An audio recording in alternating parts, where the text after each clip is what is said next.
B fans, are you ready for the most awkwardly wholesome love triangle glow-up in soap history? Because it looks like The Bold and the Beautiful is about to turn years of tears, cheating and train wreck weddings into a sisterhood moment. Maybe. So, here's where we are. Hope Logan is heading back down the aisle with Liam Spencer. Again. At this point, they should have a punch card, 10 weddings, 1 free annulment. But this time, the vibe is different. Why? Because Steffy Forrester Finnegan isn't the obstacle, she might actually be the maid of honor. Let's rewind. There was a time when Hope and Steffy couldn't be in the same room without someone crying, slapping, or falling off a cliff in a wedding gown. They fought over Liam like he was the last man on earth and not a guy who packs his bags every 3 weeks. But everything shifted when they thought Liam was dying of a brain tumor. That scare forced them to prioritize family over feuding. For a minute, it wasn't about who does Liam love more, it was about are we going to lose him? Then came the twist, the grim diagnosis was fake.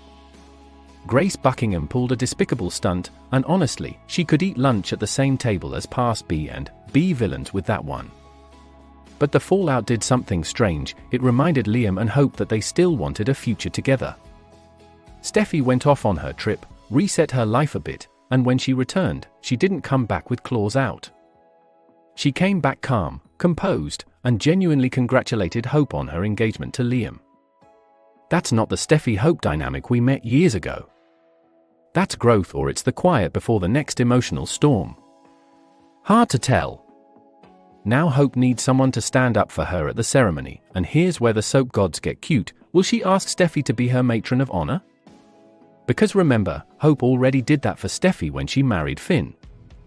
If Hope returns the favor, that's not just symmetry, that's a giant, glittery sign saying, the triangle is officially over, at least on paper. Liam, of course, still has a soft spot for Steffy. They're co-parents to Kelly, they share history, and they're on good terms. You just know he'd get misty-eyed watching Steffy standing up there in support of his wedding to Hope. Totally healthy. Totally not emotionally complicated at all. Then we've got Beth basically running this wedding like a tiny event planner boss, even serving as the officiant. You can easily picture Beth insisting that Steffy and Kelly take special roles, Steffy as matron of honor, Kelly as bridesmaid. Cute, sweet, and a powder keg of emotional symbolism. Because here's the real question, is this genuine healing, or is the show setting us up for a future blowback? What happens the next time Liam falters, or some new crisis hits? Does Steffy regret tying herself so publicly to Hope's happily ever after? Does Hope start to worry she invited her romantic rival right into the heart of her wedding? So tell me, B and B fans, if Hope asks Steffy to be her matron of honor, is that the ultimate peace treaty or a time bomb wrapped in tulle? Keep watching, because on this show, even the sweetest wedding choice can turn into the next big betrayal.